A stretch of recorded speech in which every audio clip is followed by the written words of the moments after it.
네, 우리 하나님 말씀 이제 보시겠습니다. 신약성경 요한계시록 2장 1절 말씀 보시겠습니다.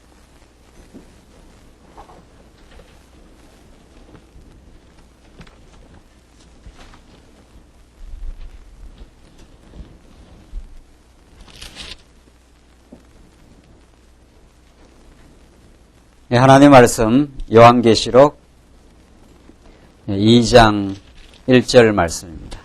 차이신 줄 알고 봉독드리겠습니다. 에베소 교회의 사자에게 편지하기를 오른손에 7별을 붙잡고 7 금촛대 사이에 다니시는 이가 가라사대 내가 내 행위와 수고와 내 인내를 알고 또 악한 자들을 용납지 아니한 것과 자칭 사도라 하되 아닌 자들을 시험하여 그 거짓된 것을 내가 드러낸 것과 또 내가 참고 내 이름을 위하여 견디고 게으르지 아니한 것을 아노라. 그러나 너를 책망할 것이 있나니 너의 처음 사랑을 버렸느니라. 그러므로 어디서 떨어진 것을 생각하고 회개하여 처음 행위를 가지라. 만일 그리하지 아니하고 회개치 아니하면 내가 내게 임하여 내 촛대를 그 자리에서 옮기리라. 오직 내게 이것이 있으니 내가 니골라 당의 행위를 미워하는도다. 나도 이것을 미워하노라. 귀 있는 자는 성령이 교회들에게 하시는 말씀을 들을지어다. 이기는 그에게는 내가 하나님의 낙원에 있는 생명나무의 과실을 주어 먹게 하리라. 7절까지 봉독드렸습니다. 우리는 지금 수요 저녁 요한계시록 말씀을 통해서 예수가 참 구약에 약속된 메시아로 그 예수를 통해서 하나님의 그 영원한 그 아버지 되심, 그 하나님이 우리의 진정한 그 언약을 이루신 여호와 되심, 그 진리를 우리가 지금 확인해 가고 있습니다. 우리는 지난 시간까지 요한계시록을 어떻게 바라보는 것이 올바른 그 관점이며 또 그 관점에 비추어서 1장 내용까지를 우리가 공부했는데 다시 몇 가지만 더 정리를 하자면은 요한계시록을 그 지금까지 교회사 2000년 동안 얼마나 많이 그 곡해해왔고, 특별히 그 이단적 가르침, 그 적그리스도의 도구가 되어서 참된 교회를 그 공략해 들어오는 잘못된 그 지도자들이 이 요한계시록을 얼마나 그 잘못 그 사용해왔는지 알 수가 없습니다. 성도들을 불안하게 하고 성도들로 하여금 그 종말의 사건들을 잘못 가르쳐서 요한계시록이 마치 성도들을 그 위협하고 오히려 더 신앙생활을 위축되게 만드는, 그래서 어떤 하나님 앞에서의 그 재앙과 하나님 앞에서의 어떤 저주를 피하기 위해서 뭔가 인간이 무엇을 노력해야 되고 하나님 앞에 뭔가 해야 된다고 하는 식의 그런 그 식으로 요한계시록을 아주 잘못되게 그 해석하고 오해해 왔습니다. 특별히 요한계시록은 뭐 종말에 나타난 어떤 사건을 우리에게 가르치는 것으로, 종말에 어떤 큰 뭐 아마겟돈 전쟁이니 종말이 언제 온다는 등 이런 식으로 요한계시록을 가르쳐 오므로 성도들은 이 요한계시록을 통해서 참으로 그 살아계신 하나님, 온 우주와 만물을 처음이요 그 나중 되셔서 절대적으로 장악하시고 주관하시는 그 하나님의 그 승리, 하나님의 그 장엄한 능력과 그의 역사 지배의 능력을 요한계시록에서 발견하지 못하고 불필요한 그 쓸데없는 호기심, 또 안 그러면은 요한계시록을 통해서 그 재앙을 어떻게 피하고자 하는 어떤 방법론, 뭐 이런 식으로 요한계시록이 너무도 많이 그 곡해되어져 왔습니다. 그러나 오늘 이 시간, 이제 지난 2시간에 이어서 계속해서 앞으로 요한계시록을 살펴갈 때 정말 요한계시록이야말로 그 당대 1차 독자들인 그 7교회 성도들에게 주신 너무도 복된 말씀이며, 그 환난과 핍박 속에 있는 7교회 성도들에게 참으로 하나님은 하나님의 자기 백성 택한 교회를 과정 중에 어려운 가운데 환난 가운데 두시기나 하지만은 오히려 그 환난은 택한 성도를 위한 하나님의 그 교육적 섭리이며 그들로 하여금 더 큰 인내를 만들어내고 마침내 승리의 길로 인도하시는 살아계신 하나님을 조금만 더 크게 해줍니다. 살아계신 하나님을 우리들에게 너무도 잘 보여주는 정말 그 위로의 하나님, 온 역사를 주관하시되 그 역사의 그 핵심에 교회를 두고 자기 택한 백성을 그 역사의 그 중심에 두고 온 우주 만물을 그 주관해 나가시는 그 하나님의 장엄한 능력과 최종적인 승리를 그 약속하는 그 약속의 메시지입니다. 이 요한계시록이야말로. 따라서 요한계시록은 그 당대 1차 독자들인 7교회 그 성도들뿐만 아니라 오고 오는 지상의 하나님의 백성들, 하나님의 교회 성도들에게는 언제나 진정한 승리의 그 길이 어디에 있는가? 우리가 지금은 때때마다 아직도 남은 육신의 소욕 때문에 패배할 때가 있고 반복적인 어려움을 겪을 때가 있지만 우리는 패배하지만 예수 그리스도는 패배하지 않으셨고 그는 승리하셨고 마침내 다시 오셔서 우리에게 영원한 승리를 우리에게 보장해 주시는 분이라는 이런 놀라운 메시지가 이 요한계시록에 담겨져 있습니다. 따라서 이 요한계시록의 말씀을 우리가 하나하나 잘 살펴가노라면은 정말 오늘날 우리가 어둠의 세상 가운데 7교회와는 그 당대 아시아 7교회와는 또 다른 방식으로 우리가 환난과 세상의 어려움을 겪고 우리가 살아가고 있지만은 우리가 넉넉하게 진리 안에서 이 세상의 세속주의를 이기고 비진리의 권세의 도전을 이기고 우리 안에 파고들어오는 적그리스도의 어둠의 그 생각을 우리가 차단하고 정말 밝고 아름답고 명랑한 하나님의 뜻을 따르는 그런 진정한 성도의 삶으로 그런 교회적 삶으로 우리로 가게 하시는 그 생명의 말씀이 요한계시록에 참으로 담겨져 있습니다. 요한계시록 이렇게 이번에 공부하고 나면 언제 이거 돌아오려면은 제가 늘 새로운 성경 할 때마다 말씀드리지만 다시 돌아오려면 수년이 걸립니다.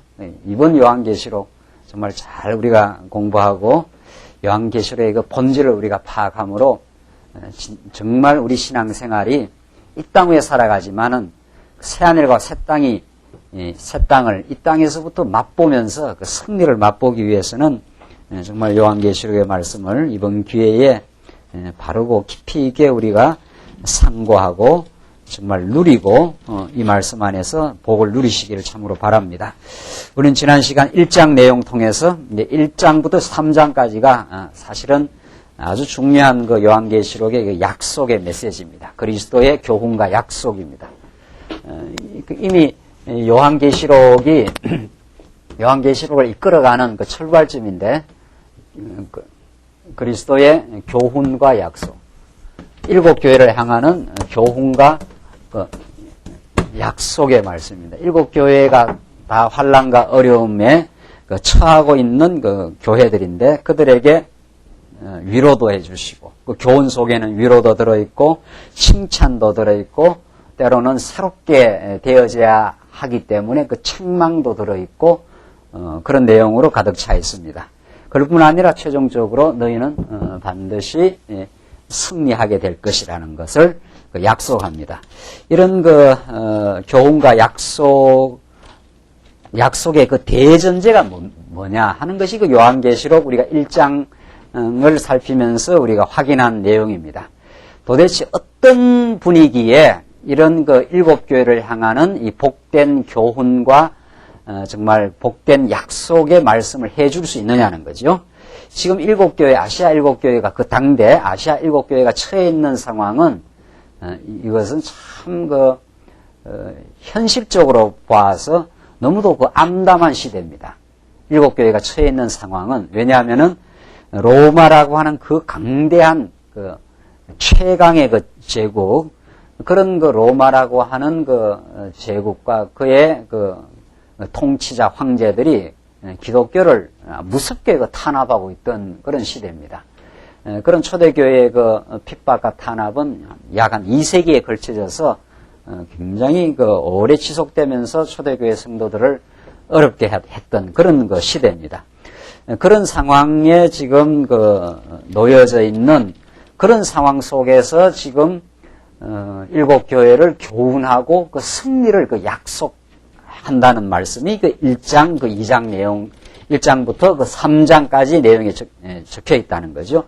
도대체 어떤 분위기에 하나님이 현실적으로 봐서 도저히 그 교회가 살아남을 수 없을 것 같은 그런 상황 속에서도 그 승리를 약속하고 있느냐. 이것이 굉장히 중요한 부분입니다.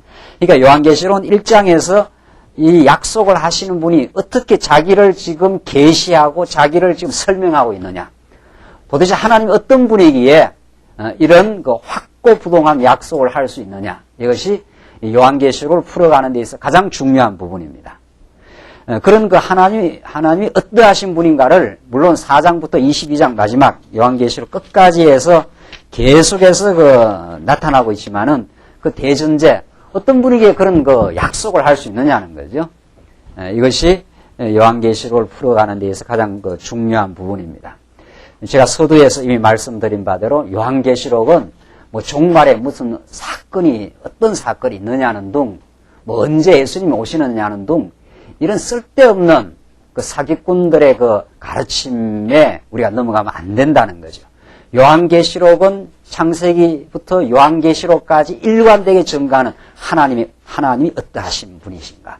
하나님의 그 하나님 되심이라고 하는 그 하나님 중심 사상으로 성경은 초지일관, 수미일관하게 성경이 기록되어 있고 그 하나님을 하나님답게 바르게 아는 것, 그것이 우리 인생의 궁극적인 의미요, 가치요, 행복이요, 평안이요, 그렇습니다. 하나님이 얼마나 능력이 많으시고 그가 온 우주 만물을 장악하시고 우리 인생들의 모든 일거수일투족을 지배하시고 우리의 머리털까지 다 세신 바 되시고 사단 권세까지도 다 장악하시고 사단 권세들의 그 핍박과 로마 제국을 통한 사단 권세의 조정을 받는 로마 제국을 통한 일곱 교회의 그 환난과 시련까지도 하나님께서 다 장악하시고 계획하셔서 오히려 일곱 교회로 하여금 더 하나님 앞으로 나오게 하시려는 하나님의 참된 그 승리를 맛보게 하시려는 하나님의 그 섭리라는 겁니다. 이것이 지금 요한계시록을 그 먼저 그 풀어나가는 그 대전제입니다. 도대체 하나님이 얼마나 그 위대하신 분이기에 그가 얼마나 능력이 많은 분이기에 지금 현실적으로는 정말 살아남기 어려워 보이는 일곱 교회로 하여금 승리를 약속하고 있는가 이 부분입니다. 그 하나님이 정말 살아계시느냐, 그 하나님이 얼마나 무궁한 능력을 가지고 지금 우주를 통치하시고 우주의 핵심에 하나님의 자기 교회를 지금 지키고 보호하시느냐, 그 문제가 지금 요한계시록 1장에서 3장까지 교훈과 약속에서 나타나는 하나님에 대한 그 메시지입니다.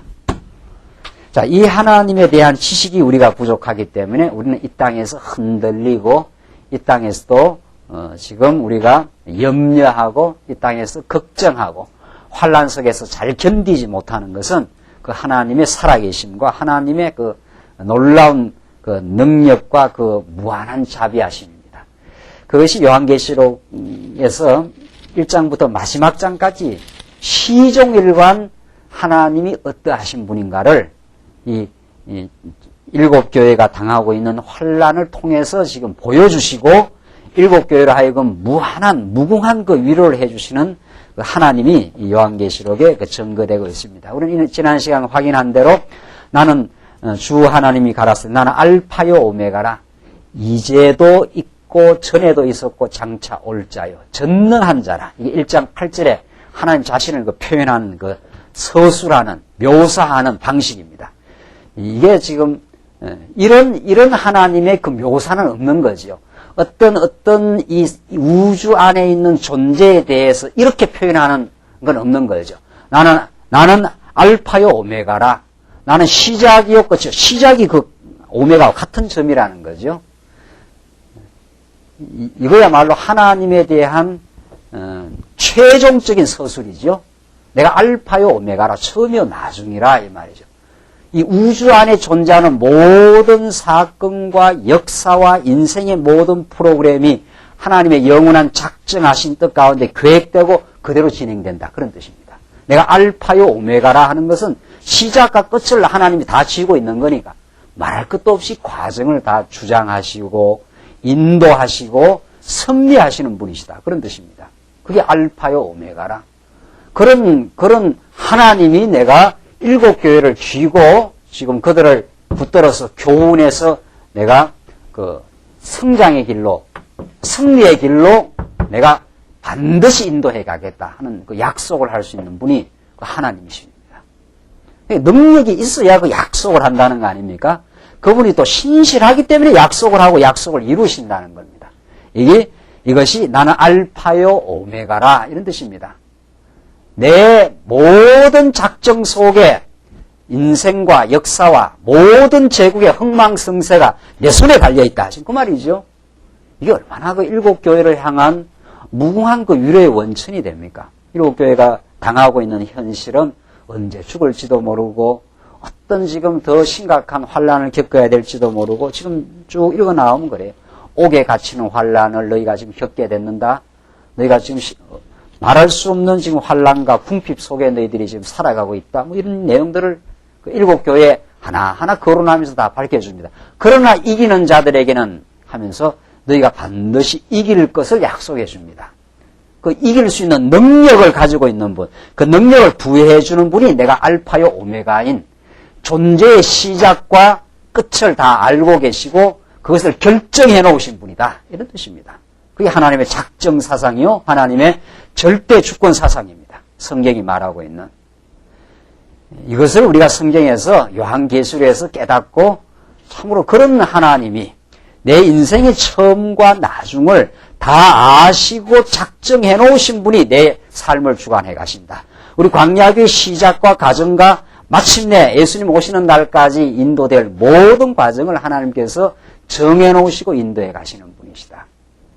그분이 지금 살아계신다. 이 말이죠. 그것이 바로 이제도 있고 전에도 있었고 장차 올 자라.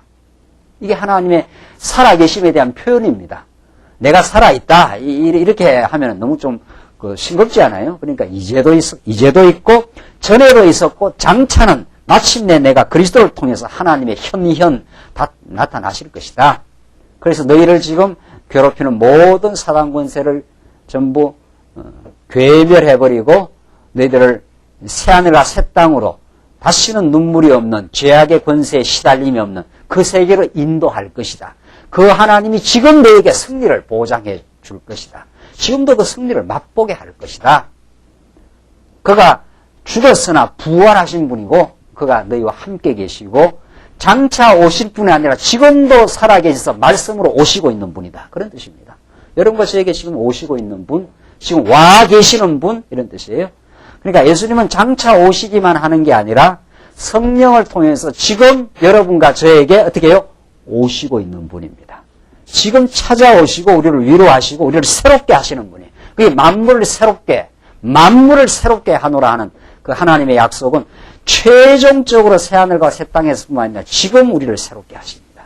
우리 하나님의 말씀을 대면하면은 인생이 새로워집니다. 내 인생의 가치도 새로워지고 내 삶에 지금 주어져 있는 환란을 해석하는 해석도 새로워져요. 새로운 해석을 하게 된다는 거죠. 전날에 우리는 환란과 내게 삶의 어려움을 그저 원망의 거리로, 그저 남의 탓으로, 그저 내 못난 어떤 한숨으로 그렇게 우리는 우리의 삶의 고난과 환란을 그렇게 해석했지 않습니까? 뭐 그거밖에 없어요. 우리 인생은 환란이 오면은 또 반대로 말하면 우리 인생의 형통이 오면 내 잘남을 뽐내는 뭐 그런 거밖에 더 있나요? 그렇게 정말 그 자기중심적 해석, 그게 어리석은 어둠의 유혹을 받은 그릇된 해석입니다. 그게 인간의 자기중심하는 것은 그 뒤에 사단 권세가 이미 도사리고 있습니다. 사단이 우리를 그렇게 유혹을 합니다. 어두운 생각을 주는 거죠. 너가 인생의 주인이다. 너가 잘났다. 이게 다 어둠의 생각이 우리를 그렇게 주는 거 아닙니까? 그런 잘못되고 어두운 해석들, 빗나간 해석들을 하면서 살아왔던 우리 인생들에게 새로운 해석을 허락해요. 복을 복음답게 깨달으면, 하나님은 하나님답게 깨달으면은 내게 주어진 환란도 나를 연단하시고 나로 하여금 더 그리스도를 소망케 하는 하나님의 복된 섭리, 나에게 주신 형통도 내 쾌락이나 내 영광을 위해서 주신 것이 아니라 이미 우리는 하나님으로 말미암아 그리스도로 말미암아 무한히 영광스러운 하나님의 자녀가 되었고 내게 주신 형통은 하나님을 섬기는 도구로 우리 교회를 섬기는 아름다운 복된 섭리로 그렇게 해석하며 살아갈 수 있는 그런 복된 자리에 이미 들어와 있습니다. 그리고 그렇게 해석할 수 있도록 이 진리의 말씀이 우리를 그렇게 인도해 가신다는 거죠. 그래서 우리는 새로운 존재가 되었고 날마다 만물을 새롭게 하시는 하나님께서 오시고 계시고 그 오시는 그리스도께서 우리를 새롭게 하십니다. 이게 오늘 이 땅에 살아가는 영원 안에 살아가는 우리 택한 백성들의 특권입니다. 특권이라는 거죠. 계시록이 우리에게 그걸 가르치고 있습니다.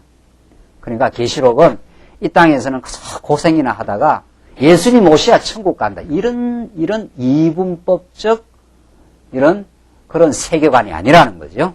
자, 우리 앞으로 이제 요한계시록 하면서 계속 그게 나올 거예요. 이 땅에서는 그저 이게 현세고 이 땅에서는 그저 하나님 환란 속에서 그냥 지질이 고생이나 하다가 내세에 가서 우리는 천국 간다. 이게 우리 한국교회 성도들 지금까지의 그 세계관입니다.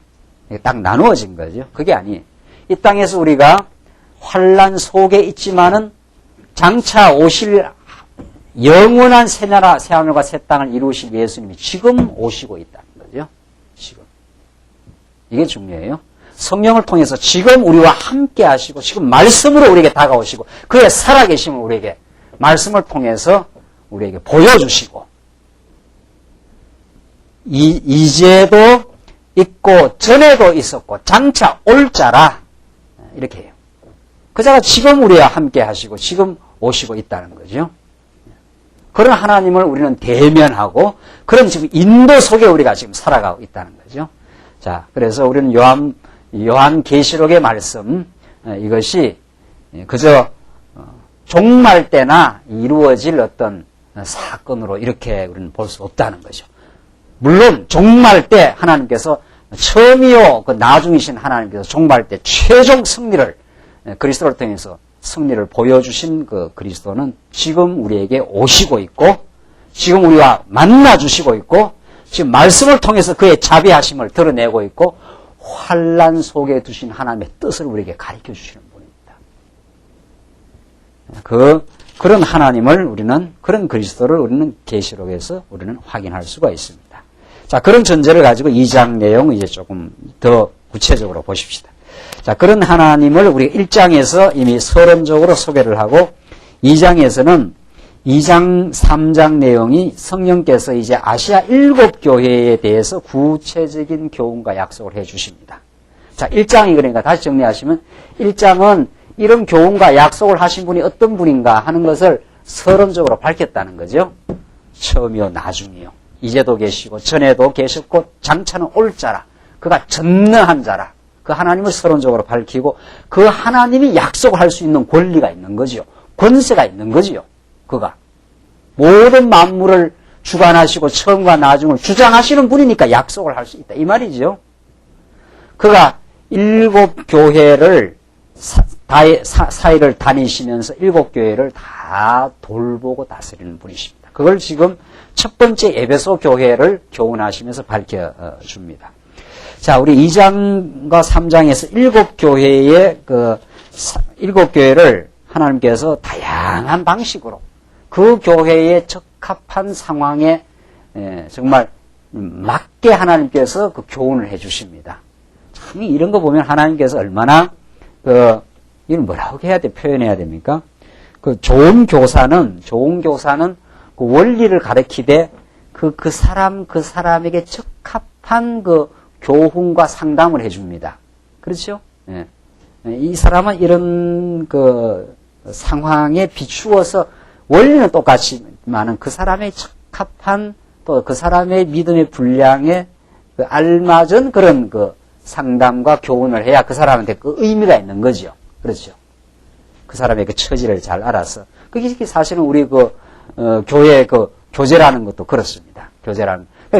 그 지체를 잘 이해를 해야 됩니다. 그렇지 않겠어요? 교제가 잘 되려면 내 말을 자꾸 하는 게 아니에요. 그러니까 이 교제 혹은 우리의 신앙적 대화는 상대방을 잘 알아야 됩니다. 상대방의 아픔, 상대방의 애로, 상대방의 지금 걸림돌, 상대방의 지금 현 처지, 그걸 들어야 돼요. 또 그걸 들을 수 있는 마음의 따뜻함이 있어야 되지요. 하나님이 살아계신다. 하나님이 뭐 있다. 이런 말을 자꾸 한다는 게 아니잖아요. 왜 하나님 아는 줄 모르냐? 뭐 이렇게 나온단 말이죠. 그렇게 그 교제할 때는 하나님 살아계시는 걸 아는데 내 이러이러한 애로와 어려움이 잘 해석이 안 된다. 지금 그런 말이거든요. 그러니까 그 사람의 상황을 들어야 됩니다. 근데 참 어려워요. 그게 그 인간이 하는 일이 아닙니다. 왜냐하면 인간은 자기 잣대로 세상을 보게 돼 있습니다. 자기의 척도로 세상을 보고 상대방을 평가하고 판단하게 되어 있습니다.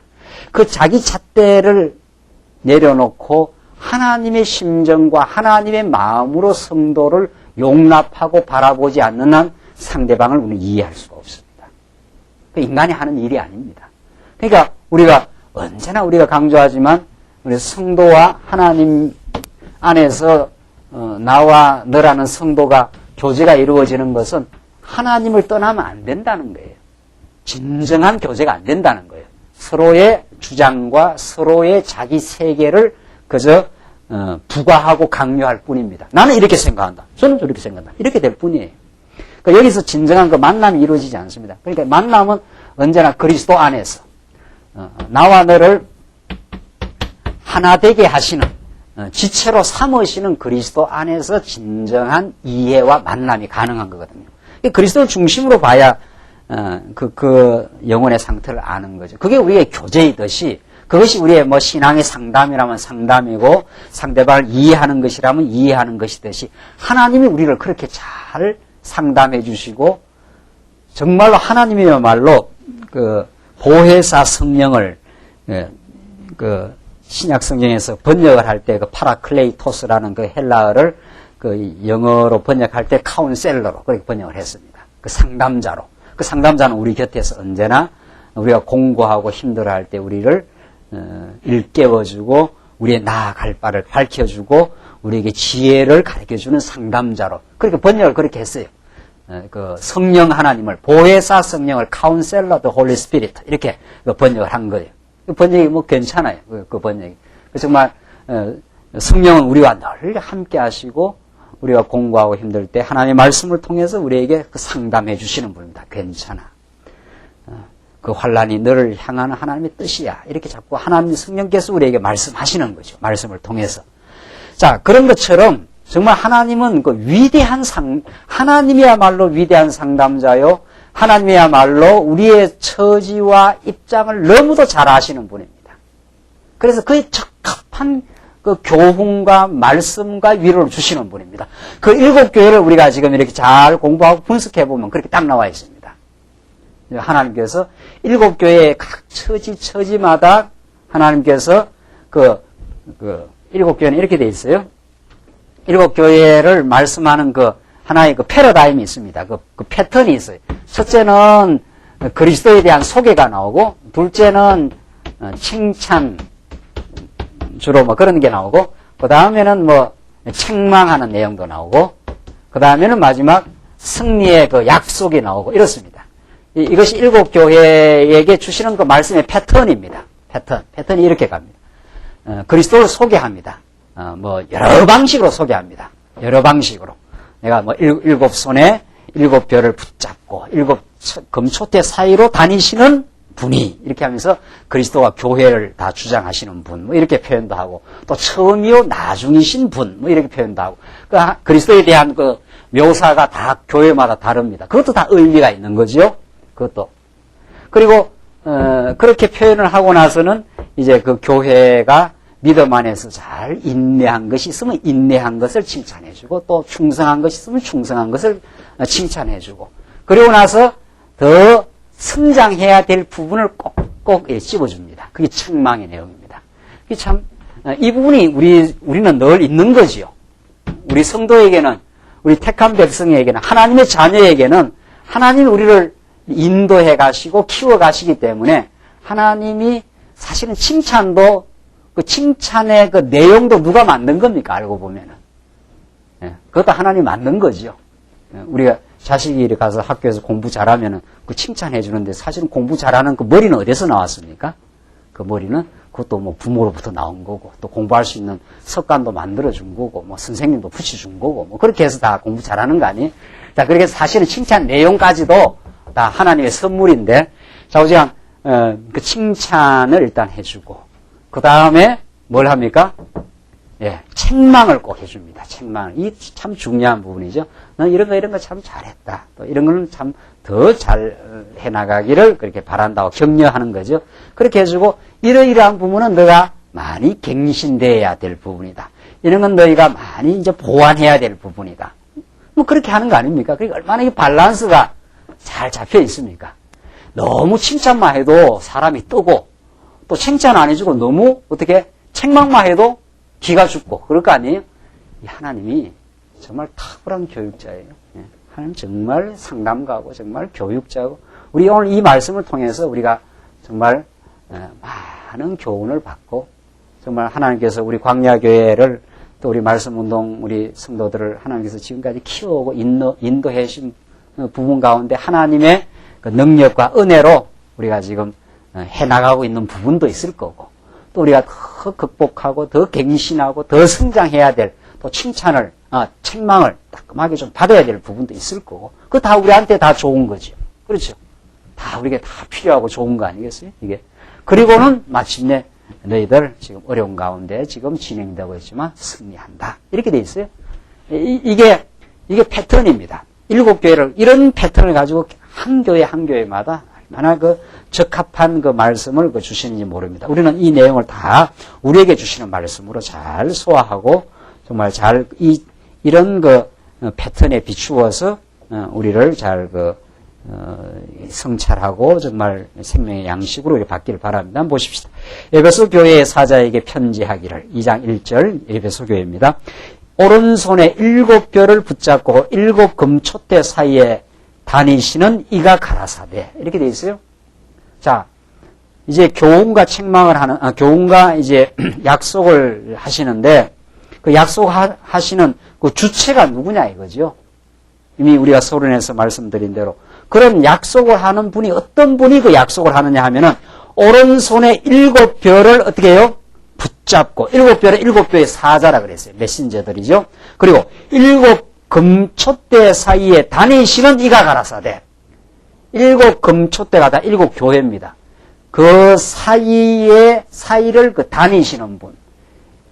그러니까 교회는 사람이 볼 때는, 보이는 눈으로 볼 때는 우리가 사람들이 이렇게 모여서 이렇게 교회가 진행되고 교회가 운영되고 또 교회가 성장하고 가는 것이죠. 그렇지 않다는 거죠. 7 금촛대 사이를 그리스도가 지금 다니시고 있다. 이렇게 표현했잖아요. 그건 7 교회를 다 주관하고 보살피고 돌보고 지금 인도하시고 그런 말이죠. 그런 그 7 교회의 주관자, 또 7 뼈를 붙잡고 있는 자, 그 7 교회의 사자들, 하나님의 말씀을 전한 7 교회의 사자들을 어떻게 해요? 붙잡고 있어요.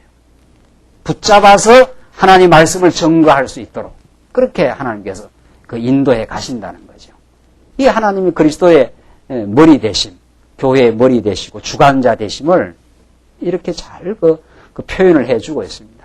이걸 우리가 깨닫는 게 그렇게도 중요한 내용이죠. 우리 광야교회의 머리가 누구신가? 목사가 광야교회의 머리냐 말이죠. 우리 장로님들이 광야교회의 머리가 되느냐? 그게 아니라는 거 아니에요? 우리는 정말 우리 교회를 지금 주관하시고 우리 교회를 인도하시고 우리 교회 사이에 다니시는 분, 7 별을 한 손에 거머쥐시고 7 촛대 사이를 다니시면서 이 아시아 7 교회를 지금 다스리고 인도하고 보호하시는 분, 그분이 지금 말씀을 하겠다 이 말이죠. 2절 보십시다. 내가 내 행위와 수고와 내 인내를 알고 또 악한 자들을 용납지 아니한 것과 자칭 사도라 하되 아닌 자들을 시험하여 그 거짓된 것을 내가 드러낸 것과. 자, 이게 칭찬입니다. 한번 차근차근 보십시다. 내가 내 행위와, 이때는 물론 행위는 믿음의 행위지요. 이 칭찬하는 행위는 어디까지나 그 믿음의 행위지 인간적 행위가 아니지요. 율법의 행위가 아닌 거죠. 인간이 만들어내는 옛사람이 만들어낸 행위가 아니라 믿음으로 말미암은 행위입니다. 또 수고와 이 말할 것도 없는 거죠.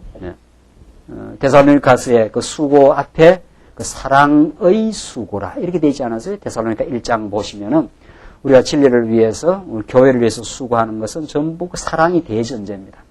우리가 사랑하는 마음이 없으면 수고할 힘이 없습니다. 수고하지 않겠다, 수고할 마음이 없다는 것은 사랑할 마음이 없다는 것과 동일한 거죠. 우리는 참으로 하나님의 말씀을 사랑하고 또 그래서 우리가 지체를 사랑하면 그 수고의 삶을 살게 되어 있습니다. 그것이 참으로 복된 삶이라는 거죠. 수고하지 않은 인생은 사실은 깊은 인생의 그 맛을 모르는 거죠. 따지고 보면은 또 성장한 만큼 또 수고하게 되어 있습니다. 성장하면은 힘이기 때문에 진리를 위해서, 교회를 위해서 우리가 수고하고 싶은데 그런 수고와 또 뭡니까? 내 인내를 알고 오래 참는 거죠. 지금 아시아 7교회는 전부 환난과 시련 가운데 놓여져 있기 때문에 그들에게 참으로 필요한 건 그 인내입니다. 우리가 로마서에서 공부한 대로 환난은 뭐라고 했습니까? 인내는 연단은 소망을 낳습니다. 그 환난을 하나님께서 주신 것은 우리를 하여금 그 인내를 배우게 하시려는 또 인내를 경험해서 연단된 인격을 만드시려는 아주 단련되고 어떤 시련에도 하나님을 더 의지하고 그런 그 신앙인으로 만드시려고 하는 건데 이런 것들이 그 에베소 교회에 있었다는 거죠. 제가 이미 서론에서 여기서 말씀드린 대로 이 칭찬 내용들이에요. 칭찬했는데 행위와 믿음의 행위와 사랑의 수고와 또 뭡니까? 인내. 이게 알고 보면 이게 다 이게 누가 하게 한 일들입니까? 누가 붙들어줘서 된 일들입니까? 이게야말로 믿음의 행위는 하나님께서 믿음을 줘야 이 믿음의 행위가 나올 거 아니냐 말이죠. 믿음의 행위라는 것은 확신하는 거죠. 하나님이 살아계심을 확인하고 마음에 동요가 없는 것 이런 게 믿음의 행위입니다. 그런 성도가 점점 믿음으로 단련된 사람 아닙니까? 수고, 교회를 위해서 많이 수고하고 헌신하고 짐을 지고 뭐 다 이게 다 수고들 그다음에 인내하는 거 이게 전부 알고 보면은 전부 성령의 뭡니까? 열매입니다. 이런 것들이. 그러니까 하나님께서 열매를 맺게 하고 또 하나님께서 뭐 하고 있는 겁니까? 칭찬해주고 또 그런 겁니다. 그 전부 하나님으로부터 나온 것들입니다. 하나님으로부터 주어진 복들입니다. 이게. 그러니까 이게 지금 성도의 그 삶인데 이 모든 것들이 하나님이 주시는 믿음으로 말미암아 되어져 가는 일들 아닙니까? 그러니까 우리가 많이 수고하고 많이 인내했기 때문에 하나님이 내게 복을 주시는 게 아니고 그렇죠. 그건 완전히 그 보상심리 아닙니까? 하나님하고 거래하는 거 아니냐 말이죠. 내가 주를 위해서 내가 교회를 위해서 많이 수고하고 많이 짐을 지고 이 교회를 위해서 내가 뭐 많이 인내를 했기 때문에 하나님이 복을 받는 게 아니고 이거 자체가 바로 뭡니까? 이거 자체가 믿음도 선물이고 이것들이 전부 뭡니까? 믿음의 행위가 있다라든가 정말 사랑의 수고를 하면서 성도들을 정말 섬기는 삶이 있다라든가 잘 견뎌내는 정말 그런 복된 삶이 있다, 삶이 있다든가 이게 다 뭐라는 거예요? 이게 전부 믿음으로 말미암는 복된 내용이고 이게 다 선물들입니다. 그러니까 이 하나님이 만드신 것들이에요. 그러니까 알고 보면은 하나님이 만들어놓고 하나님 또 칭찬하고 그러는 겁니다. 부모가 자식 다 키워놓고 자식에 대해서 또 칭찬하고 그런 것처럼. 그러니까 우리는 이런 걸 하기 때문에 하나님으로부터 뭘 복을 받는다든가 이런 그 세속주의적인 거래 방식, 하나님을 정말 어떤 분인가 몰라서 나오는 그런 사고방식을 완전히 우리는 이제는 하나하나 제거시키고 정말 내가 진리의 말씀을 깨닫는 것도 말할 수 없는 복, 그래서 그 말씀을 통해서 믿음을 가지겠다는 것도 믿음을 가지고 산다는 건 더 말할 수 없는 복, 거기다가 하나님께서 믿음의 열매까지 오늘 에베소 성도에게 하나님이 칭찬한 대로 그런 믿음의 행위, 정말 사랑의 수고, 인내의 삶이 우리가 나오며 사는 것은 뭐 더 말할 것도 없는 하나님의 현존의 증명이죠. 하나님이 나와 현재 함께 하신다는 것에 대한 증명입니다. 그러니까 우리가 지금 예수를 믿고 지금 천국 가는 날까지 계속 하나님의 인도 속에 삽니다. 하나님의 하나님과 더불어 지금 살아가는데, 정말 우리는 예수를 믿어 정말 복받아서 예수를 믿을 뿐만 아니라 복받아서 이런 복된 행위까지도, 그런 수고까지도 하나님이 나와 함께 하시고 사랑의 선물로 주신 것이라. 그러니까 우리가 많이 교회를 위해서 수고하고 나서 자기 자랑할 수 있겠느냐 말이죠. 그건 어불성설인 거죠. 교회를 위해서 많이 수고하고 진리를 위해서 많이 짐을 지고 복된 인내의 삶을 살았다. 정말 복된 아름다운 삶을 살았다. 더더욱이 하나님께 영광을 돌리는 거죠. 그럼 말할 것도 없는 거죠.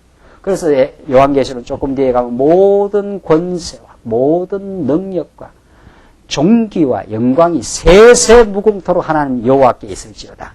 계속 4장 5장에 나가면 그 표현들이 나와요.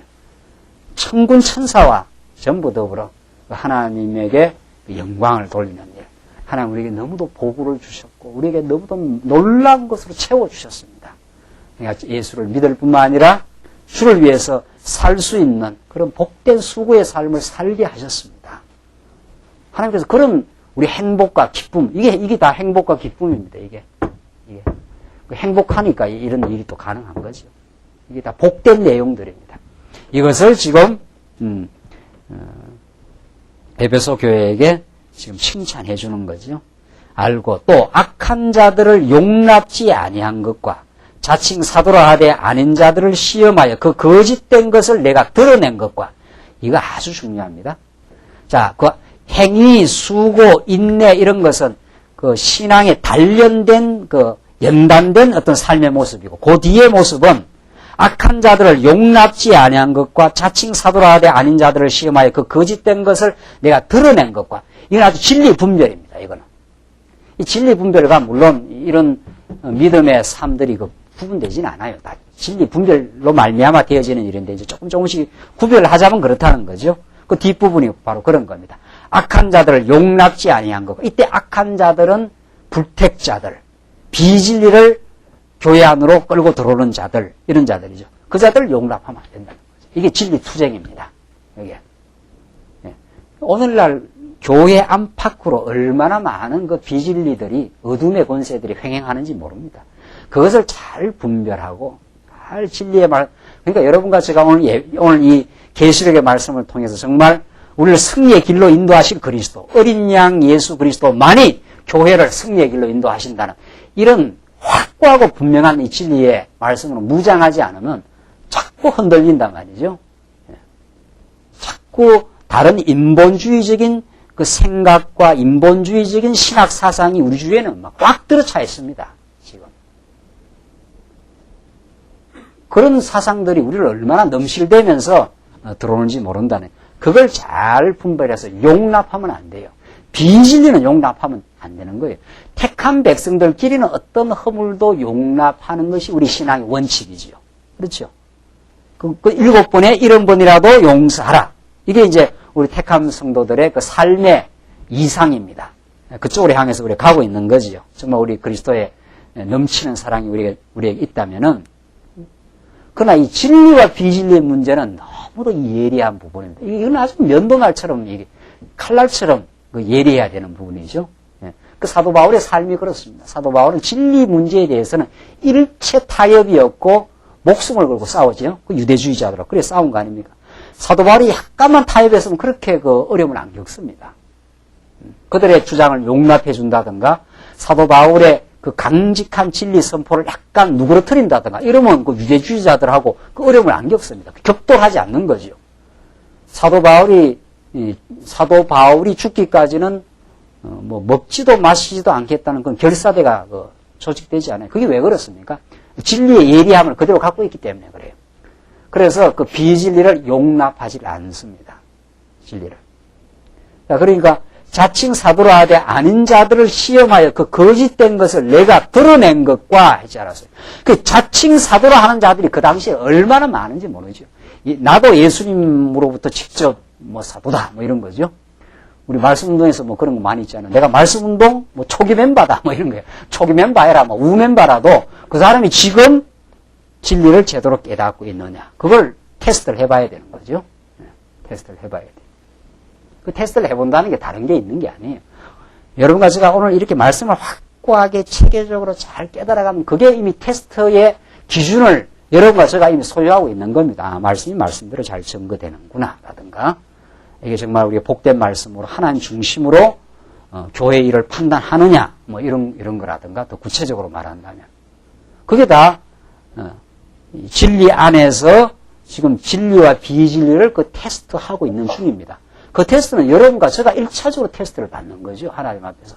하나님의 말씀을 바르게 깨닫고 정말 성경 66권의 확고부동한 이 진리의 말씀을 배우지 않으면 그런 그 테스트할 수 있는 기준 자체가 없는 거예요. 그러니까 여러분과 제가 이 말씀 듣기 전에는 다 이단적인 가르침에도 넘어갔고 세속주의에도 넘어갔고 예수 믿으면 잘 먹고 잘 산다 하면 그게 또 무슨 큰 진리인가 해서 그쪽으로도 휩쓸려가고 그러지 않아서 그게 왜 그렇습니까? 왜 그렇습니까? 그게 무슨 사람이 나빠서 그런 게 아니에요? 나쁜 걸로 치면 너나 나나 할 거 없다는 거 아니에요? 사람이 나빠 그런 게 아니고 진리의 기준이 없어 그런 거예요. 진리의 기준이. 확고부동한 진리의 기준이 있어야 그 진리로 진리와 비진리를 갈라내야 됩니다. 자칭 사도라 하는 자들이 그 주변에는 많이 돌아다닌 거죠. 오늘날도 자칭 그리스도라 하는 완전히 이단도 있고 그런 이단은 아니더라도 자유주의 신학자들도 있고 성경의 하나님 말씀이 아니라는 자들도 있고 말씀이라고 믿긴 하지만 율법을 지켜야 된다는 빗나간 율법주의자들도 있고 뭐 천지 아니에요 지금 그 주변에는 그런 것들이. 그걸 자칭 사도라 하되 아닌 자들을 시험하여 테스트하여 그 거짓된 것을 내가 드러낸 것과 그것의 거짓됨을 드러내버렸다는 거죠. 그 자칭 사도라 하는 말은 무슨 말이에요? 자기가 진리의 사도다 그 말 아닙니까? 그런데 당신이 말하는 걸 보니까 아니구나.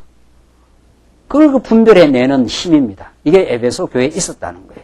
하나님께서 우리 광야교회를 정말 붙들어서 하나님께서 이 시대에 진리 증거의 그 파수대로 사용하시려면 우리 광야교회 성도들이 하나님의 말씀에 충만해야 됩니다. 그 스스로가 진리와 비진리를 잘 구분할 수 있어야 돼요. 스스로가. 그래서 진리의 우뚝 서는 신앙인으로 하나님께서 우리를 키우셔야 또 배워야 하나님 말씀 이게 말만한 말씀이 아니에요. 이게 이 성경 이게 사실은 이게 그렇게 쉽게 이렇게 정복되는 말씀이 아닙니다. 원리로 말하면 아주 간단한 것 같아도 그 원리를 구체적으로 체계적으로 잘 가듬고 깨닫고 그걸 생명의 양식으로 삼을 뿐만 아니라 예리하게 진리를 분별할 수 있는 그런 힘. 그게 진리를 지키고 전승한다는 말입니다. 비진리를 잘 간파해낸다는 거지. 아니구나 저건 하나님 중심적이 아니구나. 이렇게 그런 성도들이 예리하게 있으면 그 진리가 예리할수록 그 용납하는 힘도 커진다는 거 아니에요? 진리가 흐리멍텅하면은 자기를 보는 눈이 흐리멍텅하기 때문에 그래서 참으로 용납하는 참으로 너그러운 진정한 그런 신앙 인격이 안 생겨납니다. 그래서 비판적이고 말이죠. 자기가 얼마나 죄인인지를 모르니까 남을 그 비판적인 태도가 형성되는 거 아닙니까? 자기가 참 죄인임을 깊이 알고 정말 하나님 진리의 말씀을 바르게 깨달으면은 그때라야 진짜 용납하고 우리 서로 지체를 이해하고 사랑하는 그런 마음이 생기는 거죠. 모든 교회의 성장은 교회의 풍요함은 진리 분별로부터입니다. 어떤 경우이든 다른 길이 없습니다. 다른 길이. 이것이 광야교회가 지금까지 외치고 말씀운동이 지금까지 존재해온 그 이유입니다. 그게. 하나님의 말씀 체계적으로 배우지 않는 성도는 언제 한번 이렇게 흔들거려도 흔들거려요. 우리가 그렇지 않습니까? 하나님의 말씀에 견고하게 세워져 나가는 그 길 외에는 없는 겁니다. 그 길 외에는 우리 영혼을 지킬 길도 없고 우리 교회를 지킬 길도 없습니다. 천금 만금이 이래서도 교회를 지켜내는 게 아닙니다. 사람이 수백만 명, 수천 명이 모인다고 교회를 지켜내는 게 아닙니다. 우리의 믿음의 선진, 루터 한 사람이 정확하게 깨달았던 진리 분별이 종교 개혁을 가능하게 합니다. 그만큼 진리가 위대합니다. 숫자로 하는 일도 아니고 무슨 세상적인 힘으로 하는 일도 아닙니다. 그건 다 필요할 때마다 하나님께서 그때마다 주시는 거고 그때마다 필요한 만큼 우리의 신앙을 지킬 만큼 하나님께서 인도하시는 거지 진리가 우리의 영혼을 지키고 진리가 우리 교회를 세워갑니다. 지금 에베소 교회를 하나님께서 칭찬해 주는 중요한 내용 가운데 이런 너희들의 교회를 위한 많은 수고도 하나님께서 칭찬해 주지만 이게 진리 분별 아닙니까? 내가 참 자칭 사도라 하는 사실은 거짓 사도들이죠. 거짓 진리를 가르치는 자들. 잘라내라는 거죠. 분별해서 아니라 하는 것 정확한 그런 기준을 가지고 있어야 된다는 거죠. 부지런히 우리 성도님들 같이 공부하시고 그래서 우리가 성도대학도 하고 또 성도대학 뭐 졸업이라 해가지고 하고 그 뭐 졸업이 그리 중요합니까? 졸업한다고 하는 그 말 속에는 내가 하나의 말씀을 체계적으로 잘 배워서 이제는 내가 정말 진리가 무엇이고 비진리가 무엇인지를 내가 이제 스스로 확인할 수 있는 그런 실력이 내가 형성되었다. 그게 중요해요. 그러니까 우리는 성도대학 뭐 졸업한다 해도 뭐 공부했는지 안 했는지 누가 확인도 안 하잖아요. 스스로가 이 하나님의 말씀 운동에서 증거되는 하나님의 말씀이 진리인 걸 믿습니다. 이러면 졸업하라는 거 아니에요. 그 말은 내가 이제는 진리와 비진리를 분별할 수 있는 그런 하나님의 그 은총을 내가 받았습니다. 그게 은총입니다. 최고의 은총입니다. 이 땅에서. 안 그러면 또 걸려 들어간단 말이죠. 안 그러면 내가 어둠의 생각이 자꾸 말려 들어가요. 진리가 예리한 사람 그걸 잘라버리잖아요. 아, 이게 어둠의 생각이구나. 그 어둠의 생각을 잘라내는 힘이 그 진리의 힘입니다. 내 안에 늘 파고들어오는 세속주의의 유혹, 이 세상의 영광, 이런 것 때문에 우리가 부러워하고 그런 것들에 우리가 유혹당하지 않습니까? 그걸 잘라내는 힘이 뭡니까? 그게 예리한 말씀의 검, 진리의 힘이에요. 나는 내게 주신 것으로 만족한다. 내게 주신 것으로 참 나는 행복하다. 더 이상 나는 행복할 수가 없다. 하나님께서 주신 대로 나는 감사하게 산다. 그래야 그 세속주의의 유혹을 받지 않을 거 아니냐 말이에요. 그걸 뭘로 할 겁니까, 그걸? 그걸 우리가 다 좋아하는 인생들인데, 우리 옛사람이 그걸 다 좋아했는데, 그걸 뭘로 잘라낼 거예요? 그걸 뭘로 차단시키고 내 행복을 유지할 거냐 말이죠. 진리의 예리한 칼이 아니면 안 됩니다. 절대로 안 돼요. 미래의 염려 많이 있잖아요. 우리가 인간적으로 생각하면은 그걸 잘라내는 힘도 진리 분별입니다. 하나님의 말씀이 살아있고 하나님의 말씀을 통해서 처음이요 나중이신 하나님이 역사를 주장하시고 내 인생을 다 지금 작정해놓고 인도해 가신다. 이 말씀이 막 내 영혼 속에서 살아나야 미래에 대한 염려가 사라져요. 하나님께서 앞으로 인도해 가시지. 오늘에 충실할 수 있어요. 오늘에. 그만큼 이게 중요합니다. 그래서 지금 에베소 교회를 향해서 너희가 거짓 사도, 자칭 사도라 하되 아닌 자, 말은 그렇게 하지만 실상이 아니라 이 말이에요. 그걸 분별해내라 이 말이죠. 껍데기로 보지 말라 이 말이죠. 껍데기로 파고들어오는 그런 자들을 분별해내라. 그 알맹이를 파악해내라. 그사가 진짜 진리를 추구하는 자인지 아닌지를 진리를 깊이 배우는 자라야 그걸 분별해낼 수가 있는 거죠.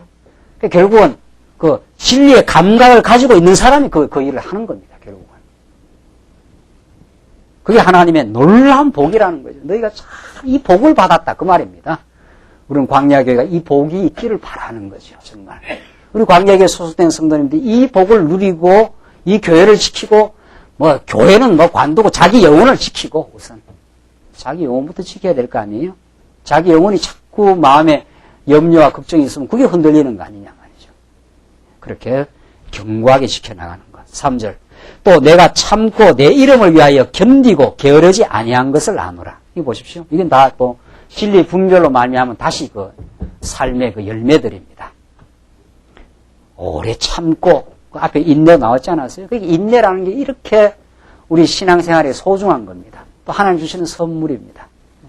우리가 정말 말씀의 복을 누리고 또 확고부동한 소망이 있어야 그 인내할 거 아니에요? 하나님께서 나를 더 틀림없이 더 연단된 인격으로 더 하나님 앞으로 나아가게 하시는 하나님의 선한 뜻이다. 이래야 그 믿어지는 거죠. 그게 성경 말씀이니까. 약속의 메시지니까. 또 내 이름을 위하여 견디고 이게 다 복된 거 아닙니까? 그리스도의 이름을 위하여 우리가 많이 견디고 많이 참고 정말 그런 삶으로 우리를 인도해 가기를 원하는데 또 게으르지 아니한 것을 아노라. 정말 예수를 믿는 사람 모든 범사에 부지런하게 됩니다. 하는 일을 다 부지런하고 집안일이든 뭐 자기의 학업이든 자기의 뭐 직장일이든 모든 성도를 돌아보는 일이든 하나님의 말씀이 우리를 역사하시면 우리를 움직이는 힘이 있습니다. 자꾸 보다 생산적이고 더 아름다운 일로, 더 긍정적이고 더 밝은 일로 우리가 민첩하게 되지 않아요? 이 말씀 들으니까 뭐 하나님께서 다 하게 하신다더라. 그런 게 아니에요. 그건 말씀을 몰라도 한참 모르는 사람이 그런 그 소리 하는 거지. 그런 말은 이 말씀 운동의 그 표지가 아닙니다. 말씀을 제대로 받고 제대로 감동하고 마음에 행복이 있으면은 모든 범사가 자꾸 부지런해지고 하나님 말씀 듣는데 아주 충실해지고 부지런해지고 부지런하니까 여러분들 여기 또 나오신 거 아니에요? 얼마 날씨도 추운데 집에서 뭐 테이프나 듣지 이러면 또 테이프 듣는 겁니다. 그러면서 테이프 잘 안 들어요. 또 뭐 그런 사람은 또 여기 오히려 나오시는 분이 또 잘 듣지. 집에서 잘 듣기가 쉽지도 않는 거예요, 사실은. 말씀 듣는데도 부지런하고 또 교회에 섬기는데도 우리 성도들 부지런하게 섬기고 또 교회 잘 못 나오는 성도들이 누군지 지금 마음에 어려움을 겪고 있는 성도들이 누군지를 자꾸 살피고 주변에 조금이라도 더 부지런해야 그게 살펴지고 가능한 거지. 게으르게 있으면 그게 가능하겠어요? 그래서 위로 전화라도 하고 또 찾아 방문도 하고 이런 것들이 다 부지런한 말씀에 하나님의 말씀에 그 감동을 받아서 그렇게 되는 일들입니다. 그게. 그래서 하나님께서 다 알아서 해하고 자기는 가만히 있으면서 그 게으름을 정당화하라고 이 말씀을 가르쳐 준 게 아닙니다. 하나님께서 우리한테. 게으름을 책망하고 오히려 내가 참 게을렀구나. 이렇게 하나님 나를 사랑하시는데 내가 너무 게을렀구나. 이걸 마음에 찔림을 받으라고 이 말씀을 우리가 듣는 것이지 내 게으름을 무슨 변호하고 내 게으름을 정당화하라고 하나님께서 다 하게 하셔. 아주 말은 또 번들이 하지 또. 말이야. 우리는 이제 말을 듣겠다는 게 아니잖아요. 말씀운동 초기에나 그런 말 하지. 이제는 우리가 말을 듣겠다는 게 아니라 그 사람의 진실한 마음과 중심이 뭐냐. 그걸 지금 보겠다는 거죠. 근데 하나님이 아셔요. 하나님 우리에게 그런 찔림이 있으면 찔림이 있는 대로 우리가 부지런히 움직이면 되는 거죠. 말씀의 역사로. 4절. 그러나 너를 책망할 것이 있나니 너의 처음 사랑을 버렸느니라. 자, 에베소 교회가 상당히 성숙하고 잘 견디고 부지런하고 진리 분별도 잘했다는 거죠. 그런데 이제 한 가지 부족한 게 있었다는 거죠. 너를 책망할 것이 있나니 너의 처음 사랑을 버렸느니라. 이게 상당히 성장한 교회가 빠지게 되는 소위 타성입니다. 이거 굉장히 조심해야 됩니다. 물론 이게 하나님께서 정말 우리에게 자각을 시켜야 되는데 상당히 안정되고 성장해 나가는 교회가 빠지는 함정입니다. 이게 그 처음 사랑을 잃었다는 것은 초심을 우리가 처음 하나님 말씀을 듣고 감격하고 정말 우리 같은 죄인을 하나님께서 부르셨다고 하는 그 원초적인 하나님의 사랑에 대한 감동, 그 첫사랑이라는 게 있습니다. 그걸 언제나 상기하는 게 아주 중요합니다. 광야에게 한 15년 이쯤 왔으니 이게 굉장히 타성적입니다. 그러면 상당히 일도 돌아가고, 초기보다도 훨씬 성도님도 많아졌다라든가, 연보도 많이 나온다라든가, 지금 해외 선교도 좀 이루어진다든가, 그런 걸로 우리가 자긍심을 삼을 수가 있어요. 그거 아니라 이 말입니다. 그런 것들은 다 하나님께서 그것도 하나님께서 주신 선물이고 하나님께서 베푸신 은총의 복이었고 그것도 중요하지만 그보다 더 원초적으로 처음 사랑을 널 잊지 말아라. 이런 뜻입니다. 처음 말씀 듣고 정말 우리가 울고 정말 감격해하고 정말 그걸 복된 말씀이라고 생각했던 그 새로운 초심을 늘 생각하면서 언제나 갱신하고 자만하지 말고 그런 뜻입니다. 이 말이 지금. 그렇죠? 그러니까 교회가 자꾸 역사가 쌓일수록 에베소 교회가 지금 그런 거죠. 상당히 잘 참고 진리 분별도 잘하고 지금 그랬지 않았어요? 네. 그러나 처음 사랑을 너희가 버렸다. 그러므로 어디서 떨어진 것을 생각하고 회개하여 처음 행위를 가지라. 만일 그리하지 아니하고 회개치 아니하면 내가 내게 임하여 내 촛대를 그 자리에서 옮기리라. 오직 내게 이것이 있나니 내가 니골라 당의 행위를 미워하는도다. 나도 이것을 미워하노라. 자, 그래서 처음 사랑을 버리고 상당히 자만하고 상당히 이쯤 하면 됐다고 이렇게 젠체하고 이런 게 있는 거죠. 그게 아니라는 거죠. 우리 예수 믿는 건 언제나 새로운 마음으로 돌아가고 정말 그 애인을 처음 만났을 때 그 싱그러운 마음처럼 우리 예수님을 새롭게 만나고 처음 사랑을 늘 회복하고 그런 마음으로 늘 하나님 말씀을 대면하는 거. 내가 좀 알고 있다. 이 참 알고 있다는 것처럼 병폐가 없습니다. 이건 정말. 이걸 우리가 정말 내 내부에서 그냥 제거시키고 타도해버려야 돼요. 내가 말씀 운동 좀 얼마나 됐고, 내가 진리를 어느 정도 알고 있다. 이것처럼 큰 병폐가 없다고요. 이것처럼. 그것이 말씀을 새롭게 들리는데 가장 큰 걸림돌입니다. 가장 큰 걸림돌. 그게 아니에요. 말씀은 내가 알고 있다고 듣는 게 아닙니다. 내가 죄인이고, 내가 오늘도 부닥치고 있는 삶에 어려움이 있고, 그래서 말씀이 필요합니다. 이런 점이요. 그게 처음 사랑을 늘 잊어버리지 않는 복된 자리입니다. 하나님께서 에베소 교회에게 이 복된 메시지를 주고 있습니다. 기도하십시다. 우리 자비하신 하나님 아버지, 우리에게 베푸신 은혜를 감사합니다. 오늘 에베소 교회에게 주신 이 복된 말씀을 우리가 들었습니다. 하나님께서 우리에게 새로운 진리에 대한 각성을 주시고 정말 생명의 말씀으로 이 복된 말씀을 들을 수 있게 하셔서 이 땅 살아가는 동안 오래 참고 진리와 함께 살아가며 진리를 잘 분별하는 교회 되게 하시고 참으로 언제나 처음 사랑을 잊어버리지 말고 우리가 하나님 말씀을 대면할 때마다 하나님 그 크고 놀라운 은혜와 사랑의 저희들 늘 감격하고 새로워질 수 있도록 인도하시옵소서. 이 진리의 말씀 우리를 이 어둡고 캄캄한 세상을 이겨나가는 승리의 참 생명의 말씀 되게 하시옵소서. 예수님 이름으로 기도하옵나이다. 아멘.